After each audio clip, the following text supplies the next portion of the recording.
हो गया? Okay, so this is the last part of atomic structure. बहुत ही सिंपल है, based on the concept of momentum conservation. Newton ने क्या कहा था? Force is equal to rate of change of momentum. अगर फोर्स लगता है उस डायरेक्शन में तो उस डायरेक्शन में मोमेंटम बदल जाए. ठीक है, अब खुद सोच के देखो, एक एक्साइटेड एटम जब कोई फोटोन रिलीज करता है, पहला पिक्चर किसका? एक्साइटेड एटम, वो रेस्ट में है, उसका मोमेंटम क्या है? 0. जब वो फोटोन रिलीज करेगा, वी ऑल नो कि फोटोन के पास मोमेंटम होता है, और फॉर्मूला याद रखने बोला था, मोमेंटम कितना होता है? h/λ. तो जब ये फोटोन रिलीज करेगा, लेट अस से ये फोटोन राइट की तरफ जा रहा है with momentum of what? h/λ. तो डेफिनेटली ये जो एटम है वो लेफ्ट की तरफ मूव करेगा with momentum of mv, where v is the recoil speed of the atom. It is like shooting a bullet. किस तरफ फोटोन शूट किया है? इस तरफ. वो जो एटम है वो खुद क्या करता है? पीछे की तरफ मूव करना चालू करता है. इसका रीजन क्या है? क्योंकि फोटोन इमिशन में एक्सटर्नल फोर्स का कोई पार्टिसिपेशन नहीं है. There is no external force involved in this, right? तो as a whole initially system का जितना मोमेंटम होगा फाइनली भी उतना ही होगा. इनिशियली कितना है? 0, because the entire system was at rest. बाद में भी क्या होगा? 0 होगा. Which means right hand side में तुमको जो मोमेंटम दिख रहा है और लेफ्ट हैंड साइड में जो मोमेंटम होगा, they should cancel out each other. Which means next step में हम ये लिख सकते हैं कि h/λ should be equal to what? mv.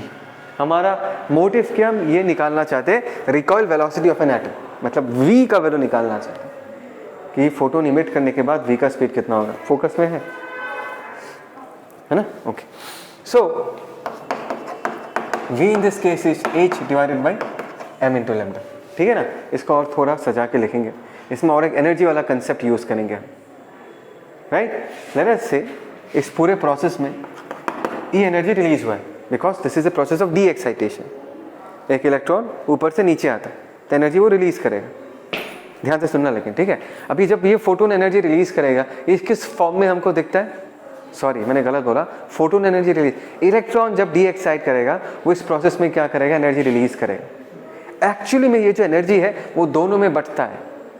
कुछ एनर्जी एटॉम को मिलता है और कुछ एनर्जी फोटोन के पास होता है. तो लेट अस से ये जो एनर्जी ई तुमको दिख रहा है, this is the amount of energy E which is released during the process of de excitation. Is that clear? So that is equal to half mv² लिख सकता हूं. बोलो बोलो. प्लस h nu लिख सकता हूं, where h nu is the energy of the photon. Try to understand.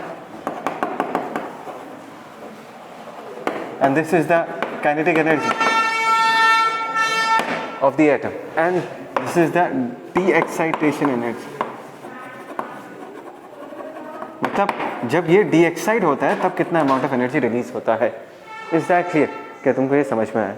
अभी खुद सोच के देखो, इन दोनों में से फोटोन का mass is very very very very very small, बहुत ही कम है, राइट? अगर मैं मोमेंटम कंजर्व करूँ, try to understand, if we conserve momentum, जैसे mass into velocity is a constant.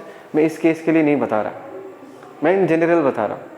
किसी का mass into velocity equal to what? Constant. तो कैन आई से उसका वेलोसिटी जो होगा that is inversely proportional to mass. मतलब अगर हम मोमेंटम कंजर्वेशन अप्लाई करेंगे तो कौन कितना फास्ट ट्रेवल करेगा, किस पे डिपेंड करेगा? मास पे डिपेंड करेगा. जो लाइटर पार्टिकल होगा वो फास्टेस्ट मूव करेगा, जो हैवियर पार्टिकल होगा उसका स्पीड बहुत ही कम होगा. बात समझ में है? Which means the lighter particle will get the greater share of the energy and the heavier particle will get the smaller share of the energy, because energy जो है वो बटेगा. ये जो ई अमाउंट ऑफ एनर्जी तुमको दिख रहा है ये बटा है ना, कुछ फोटोन के पास है कुछ एटम के पास, लेकिन शेयर किसका ज़्यादा होगा? फोटोन ने मैक्सिमम एनर्जी निकाल लिया होगा, फोटोन के पास मैक्सिमम एनर्जी होगा, और ये वाला एनर्जी तो बहुत ही कम होगा बिकॉज एटम का मास फोटोन के रेस्पेक्ट में तो बहुत ज़्यादा है. तो उसका वेलोसिटी क्या होगा? बहुत बहुत बहुत बहुत कम, इतना कम. और इस एक्सप्रेशन को देखो, ऑलरेडी v बहुत ही कम है, उसके ऊपर मैंने स्क्वायर करके रखा है इसको. So this quantity will be tending to 0. बात समझ में है? दैट इज द रीजन हम कहते हैं कि डी एक्साइटेशन में जो एनर्जी रिलीज हुआ है that is given out in the form of what? Photon. Because जितना भी एनर्जी डी एक्साइट हुआ है that is equal to what, H nu, because हम क्या करते हैं यहाँ पर, काइनेटिक एनर्जी का जो शेयर है जो एटम को मिलता है वो बहुत ही कम है, it is negligible, it is tending to zero. तो जितना भी एनर्जी रिलीज हुआ हम क्या कहते हैं, वही एनर्जी फोटोन लेके निकलता है। इसका मतलब ये नहीं है कि एटम के पास मोमेंटम नहीं होगा, मोमेंटम होगा। देखो यहाँ पर हमने क्या किया है, दो एक्सप्रेशंस था और दोनों को कंपेयर जब हमने किया तब हमने इसको नेग्लिजिबल माना। बात को समझो, कब हम नेग्लेक्ट कर पाएंगे और कब हम नहीं कर पाएंगे वो डिपेंड करता है कि तुम उसको किसके साथ कंपेयर कर रहे हो। तो तुम, बहुत लोगों के दिमाग में ऐसा हो सकता है, सर आपने तो एनर्जी को जीरो लिख दिया तो आप मोमेंटम कैसे लिख रहे हो, because P equal to √2m_k, kinetic energy zero है तो मोमेंटम भी जीरो होना चाहिए। भाई काइनेटिक एनर्जी जीरो किसके रेस्पेक्ट में, मैं किसके साथ ऐड कर रहा हूँ, एच न्यू के साथ ऐड कर रहा हूँ। एच न्यू बहुत बड़ा है, 1 rupee, is it a big quantity और is it large sum of money और is it a small sum of money, depend करता है कि सर आप किसके साथ कंपेयर कर रहे हो। 1 करोड़ के साथ कंपेयर करोगे तो ठीक है, that is tending to zero, but 1 पैसे के साथ कंपेयर करोगे तो 1 rupee इज नॉट नेग्लिजिबल। बात समझ में आ रहा है? तो मैं यहाँ पर ये नहीं कह रहा कि ½ mv² जीरो है, मैंने बोला कि ½ mv² को हमने एच न्यू के रिलेटिवली जीरो माना है बिकॉज ये इतना ही छोटा है। तो ऐसा मत समझना कि मोमेंटम जीरो है तो काइनेटिक एनर्जी जीरो है तो आपने मोमेंटम कैसे लिखा, ऐसा नहीं है। मोमेंटम भी है, उसके पास काइनेटिक एनर्जी भी है, लेकिन यहाँ पर हमने उसको क्या किया, नेग्लेक्ट किया। Do you understand this? Okay, बढ़िया है। तो यहाँ पर हम क्या लिख सकते हैं, दैट इज एच न्यू को हम hc/λ लिख सकते हैं।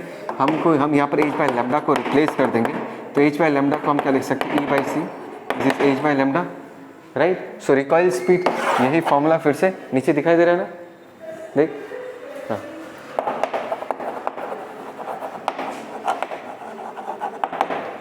h/m होगा, h/λ की जगह अगर हम E/c लिख देते तो ये कितना हो जाएगा, E/mc। समझ में आया? सो this is the expression for recoil speed of an atom. याद रखना है इसको, तुमको एग्जाम में क्या डिराइव करोगे क्या, टाइम नहीं होगा। याद, अभी तो समझा दिया मैंने कैसे आया है, लेकिन याद रखना पड़ेगा एग्जाम में अगर जल्दी प्रॉब्लम सॉल्व करना है तो E/mc, where E is the energy of the X, जितना एनर्जी रिलीज होता है वही energy, right. m is the mass of the atom, c is the speed of light. कोई डाउट? पॉज करना।